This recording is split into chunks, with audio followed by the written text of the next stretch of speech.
Who is this devil? Is he real?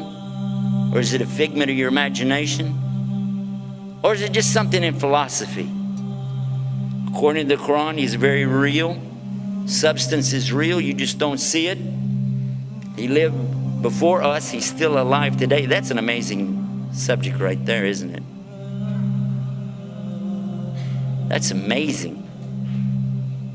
The word shaitan is derived from the root shaitan, means impure and base.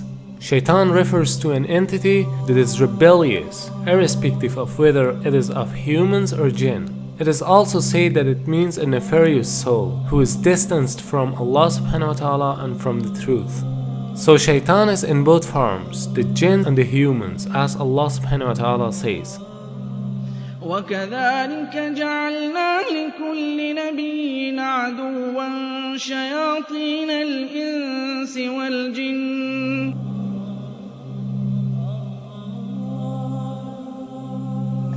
Now what is this about the jinn? Why do you have to believe in that? Well, they're part of something called al-ghaib.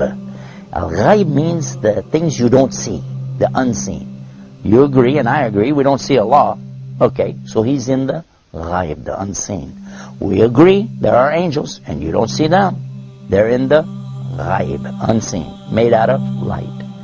And now the jinn, and we don't see them. They're also in the ghaib. They're made from a fire which has no smoke to it.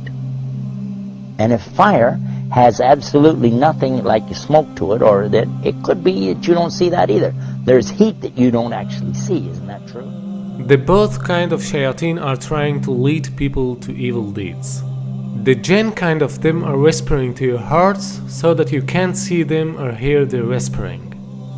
And the human kind of them are whispering to your hearts in a way that you can see and hear but not realize it as whispering. And he can be anyone, even a friend of you who suggests you for drinking alcohol or any other kind of evil deeds. As far as the question is concerned with Iblis, it should be noted that Shaitan is a common noun, whereas Iblis is a proper noun. Iblis is also from among the jinn, who was the first creature that disobeyed Almighty Allah's command. We don't see the jinn, but we said that they have choices.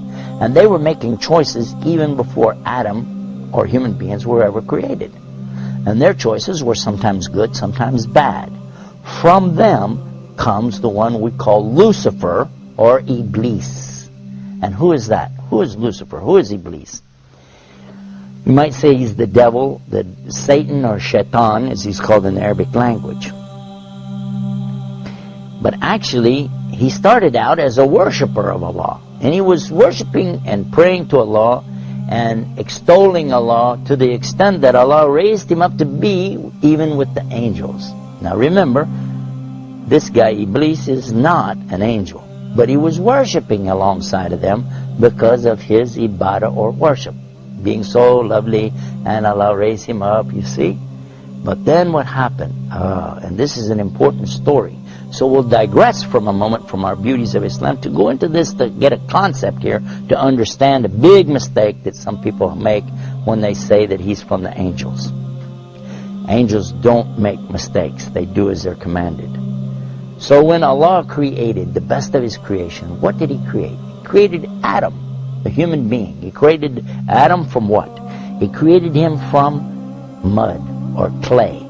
I want to show you what happened after Allah created Adam. Allah ordered all the angels, bow down. And all the angels did because they have to do as they're commanded. And they bowed down. All of them bowed. Except Iblis. He didn't bow down. Now if you read this in context, you'll understand that he was not an angel. But if you just read the words, all the angels bowed down except Iblis, you'll say, well see, that means he was an angel. But otherwise, in the Quran we find in other places that Allah said he wasn't an angel, but he was from the jinn, and he's created from a smokeless fire. And that's exactly what he said. You created Adam from mud, but I'm created from something better, from a smokeless fire. So I refuse to bow down. Why? Because I'm better than him. I am better than Adam, and I refuse to bow down to him. And by so doing, he disobeyed Allah. And whoever disobeys Allah, he's in trouble.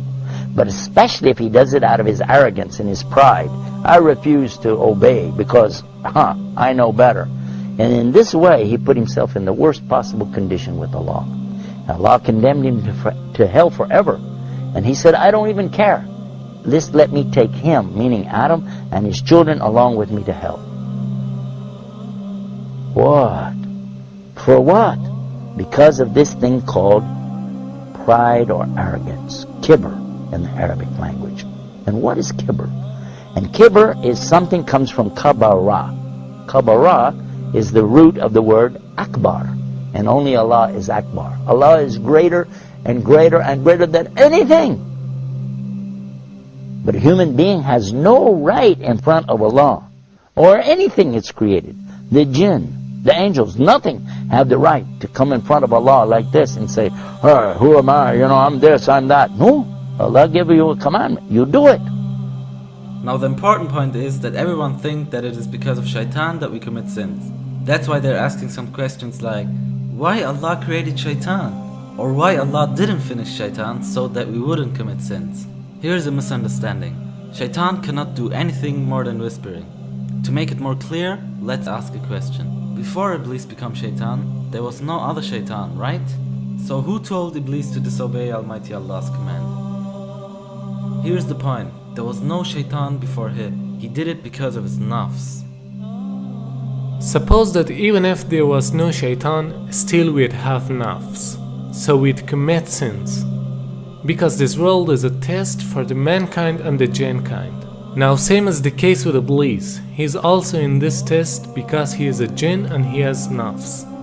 So Allah subhanahu wa ta'ala didn't create him as Shaitan. Rather he himself chose to be Shaitan. Not only Iblis but all the other shayateen are choosing to be Shaitan by disobeying Almighty Allah's order. Now, what happened next?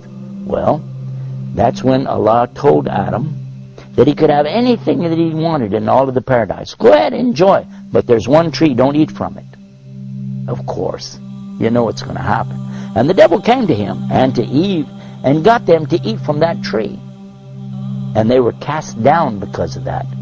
But Allah knew from the beginning they would eat from it. That's why Allah put it there. Because this life, and this is the whole reason for me telling you this story, so you can get this one beauty of Islam, to understand this one thing.